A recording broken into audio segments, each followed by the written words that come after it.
بسم اللہ الرحمن الرحیم۔ السلام علیکم ناظرین، آپ دیکھ رہے ہیں انایا چیما وائس اور مجھے کہتے ہیں انایا چیما۔ ناظرین، انایا چیما وائس میں ایک بہت ہی بڑی سٹوری کے ساتھ خوش آمدید۔ تو ناظرین، میرے چینل پر جو نیو ویورز ہیں وہ پہلے میرے چینل کو سبسکرائب کر لیں اور ساتھ لگے بیل کے بٹن کو پریس کر لیں۔ شیطان کے وفد کی حضرت عثمان رضی اللہ عنہ سے ملاقات۔ ایک دفعہ مدینہ منورہ میں قحط پڑ گیا، آسمان نے پانی برسانا چھوڑ دیا تھا اور زمین نے اناج اگانے سے انکار کر دیا تھا۔ اس قحط کی وجہ سے پورے شہر میں غربت پھیل گئی تھی، لوگ دانے دانے کے محتاج ہو گئے تھے۔ حضرت عثمان غنی رضی اللہ عنہ بہت بڑے تاجر تھے، ان کی تجارت پورے عرب میں پھیلی ہوئی تھی۔ اس دوران ان کا ایک تجارتی قافلہ شام سے لوٹا۔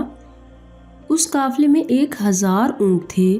کھانے پینے کی اشیاء کے ساتھ جب یہ قافلہ مدینہ کو پہنچا تو لوگوں کو تھوڑی راحت ہوئی، بچے بوڑھے خوش ہوئے۔ جیسے ہی یہ قافلہ مدینہ پہنچا، تاجروں کا ایک وفد بھی ساتھ ساتھ یہاں پہنچ گیا۔ اس وفد نے حضرت عثمان غنی رضی اللہ عنہ سے پوچھا کہ کیا وہ اپنا مال فروخت کرنا چاہیں گے۔ ان کا ارادہ تھا کہ سارا مال خرید لیں اور قحط کی وجہ سے مجبور لوگوں کو مہنگے داموں فروخت کر کے بہت سارا نفع کمائیں۔ حضرت عثمان غنی رضی اللہ عنہ نے ان سے پوچھا کہ آپ اس کی کیا قیمت لگاتے ہیں؟ انہوں نے جواب دیا کہ ہم آپ کو 2 گنا نفع دیں گے، یعنی 1 دینار کا مال 2 دینار میں خریدیں گے۔ حضرت عثمان غنی رضی اللہ عنہ نے کہا کہ اتنا نفع تو مجھے پہلے سے ہی مل رہا ہے۔ حضرت عثمان غنی رضی اللہ عنہ کا جواب سن کر انہوں نے نفع اور بڑھا دیا۔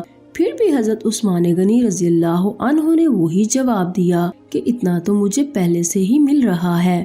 انہوں نے نفع اور بڑھا دیا، لیکن اب بھی حضرت عثمان غنی رضی اللہ عنہ نے یہی کہا کہ اتنا تو مجھے پہلے سے ہی مل رہا ہے۔ یہ سن کر وہ تاجر حیران ہوئے۔ انہوں نے پوچھا کہ عثمان رضی اللہ عنہ، ہم اہل مدینہ کو خوب جانتے ہیں، یہاں کوئی تاجر ایسا نہیں جو تمہارے مال کو ہم سے زیادہ میں خریدے۔ آخر وہ کون ہے جو تمہیں ہم سے زیادہ نفع دے رہا ہے؟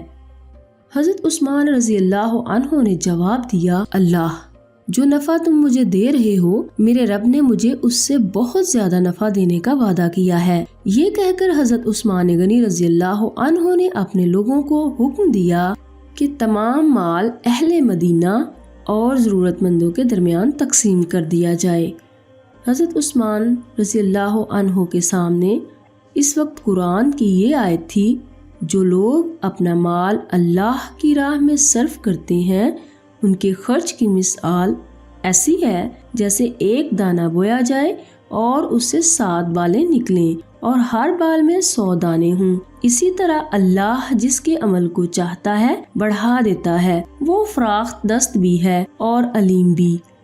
سورۃ البقرہ۔ حضرت عثمان رضی اللہ عنہ کے پاس تاجروں کا جو وفد آیا تھا وہ در حقیقت شیطان کا وفد تھا۔ وہ آپ رضی اللہ عنہ کو آزمائش میں ڈالنے آیا تھا۔ وہ آپ کے سامنے اسی طرح آیا تھا جس طرح وہ حضرت ابراہیم علیہ السلام کے سامنے آیا تھا، جبکہ وہ اپنے لاڈلے بیٹے حضرت اسماعیل علیہ السلام کی قربانی پیش کرنے جا رہے تھے۔